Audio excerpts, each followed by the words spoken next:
Hello, Ned Sherman, CEO and publisher of Digital MediaWire. I'm here with Carson Daly, NBC's Last Call with Carson Daly. Thank you, Ned. And Eric McMillan, pro-ace and founder of Web 2.0 television, or TV. Very smart guy, right there. Very smart dude.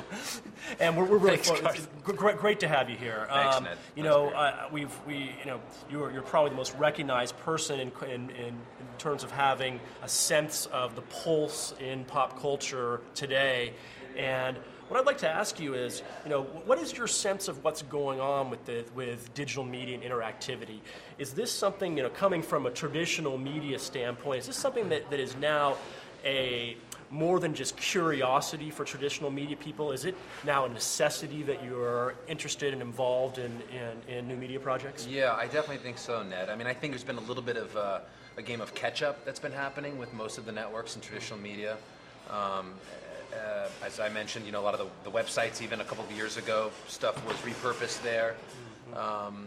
It's an area that I think new media understands a little bit more, and I think traditional media is starting to figure it out. And also the interactivity works so well, infused in traditional TV shows like Idol. And I think you're starting to see that the networks are really understanding that the digital content. And I mean, look, even if you watch NBC now, they're not a network. I mean, they're a global media studio. There you go.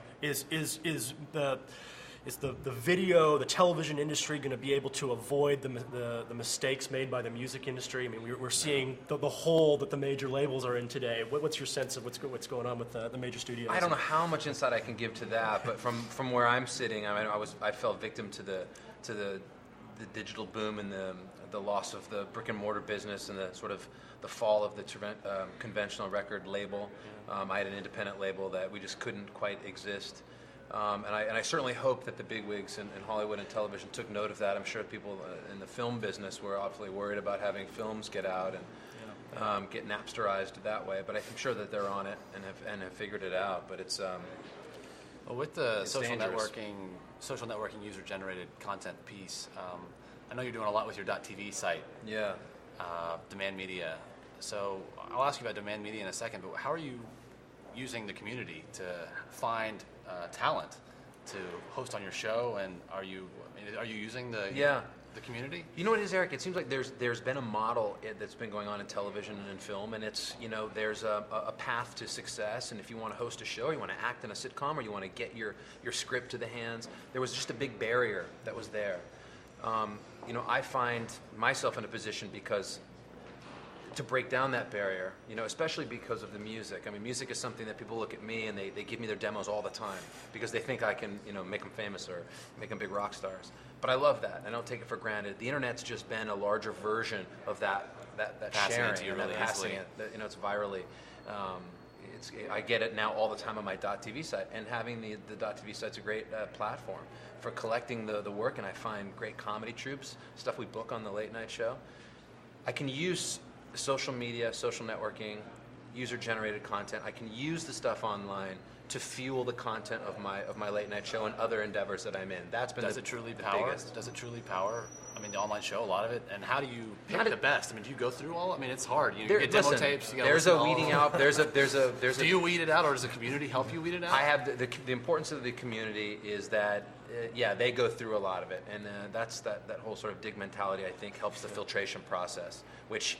The web is getting so vertical and so passionate that it's actually helping the filtration because the community that's taking the time to engage the issue of music or even something niche like golf. Well, golf's not niche, but whatever they're passionate about, they're a trusted source. So when they say something, it's easier for me to look at it and go, all right, 20,000 people thinks that band's terrible, so I'm going to go ahead and believe them. Well, how about talking a little bit about demand media and how you got involved with Richard great company. And what you guys are doing? Yeah, well, I had known of Richard Rosenblatt, and obviously the sale of Intermix going to News Corp made big news. To say the least. To say the least. Rich has a new startup. It's a couple years old now in Santa Monica. My sister also works there. So I've spent a lot of time with them and have just been profoundly impressed with what they do. And that's kind of where I've been talking a lot about. It's every day I'm at NBC and I'm this traditional media guy and I'm making a TV show and I'm telling monologue jokes and it's fun. and I love it. And a band plays, and kids in college watch it. There's a whole other world out there in the digital movement, using social networking, open syndication. Content is getting passed around on multiple platforms. Now we're on the verge of it all being monetized. It's a whole new model, new media, that to me, being 34, and I've got to worry about 30 more years of career in this business, it would behoove me to take grave interest in that, and demand media has been a place that I could do that. What's your advice for a young, content creator who wants to make his place in the world? And what would you be doing if you were 18 years old and 23 years old and had all the tools available that are available today? Oh gosh, drinking beer somewhere. Listen, the tools are out there. Find it, use them, and pass it around. I mean, I think if you're 18 and you're young, if you know anything about it, or if you don't learn, most editing, Final Cut is not that difficult. Every camera now has video capability. I believe in open syndication. I mean, in the same way that a young kid would want to get his band heard, what does he do? He puts flyers up everywhere. He passes out his CD. I mean, the same thing. Create a piece of content, try and make it original, and this isn't just the cat chasing its tail. The production is getting better, which is great because it's raising the bar of quality. So if you have a great idea, go shoot it and get it out there. You were talking about Predator in your keynote, and I guess that's the producer, editor, and basically having all the talents in one. Yeah. You're seeing a lot more of that these days. I mean, the content that's being created through these user-generated social Well, there's communities. this notion, Eric, there's this area of Gen Y who've grown up with the internet, who've grown up with tools. I got a kid who works for my late night show. His name's John. He worked at Ripe TV. I mean, this is a guy that he shoots a lot of the short-form content, comedy bits that we do that I might star in, which before were just too adventurous for a show of my economic status. We couldn't afford to go out and do these cool long shoots. Yeah. Enlisting the help of this younger generation who it's just like they just know how to do it. Everything. They piece it all together. It's foreign to Gen X and us and older because it's something that it's been a learned skill. They just know it. And there's great value in it for a TV show.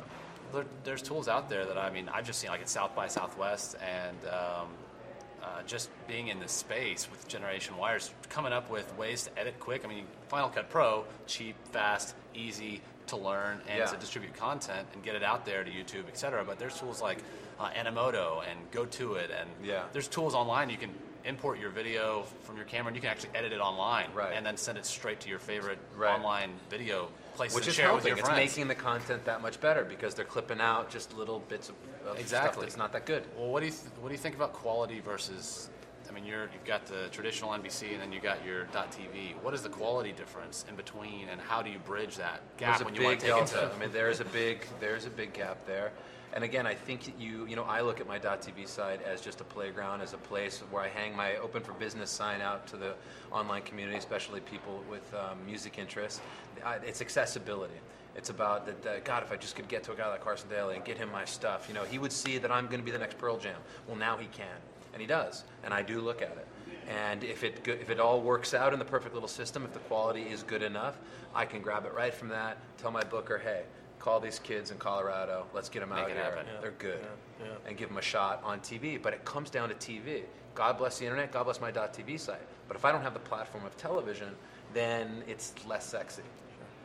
I agree. Hey, appreciate all your time. Thanks for having me. Thanks for coming out. Yeah. Appreciate it, man. Thanks, Carson. Nice to see you. Have a good one. All right, thank you.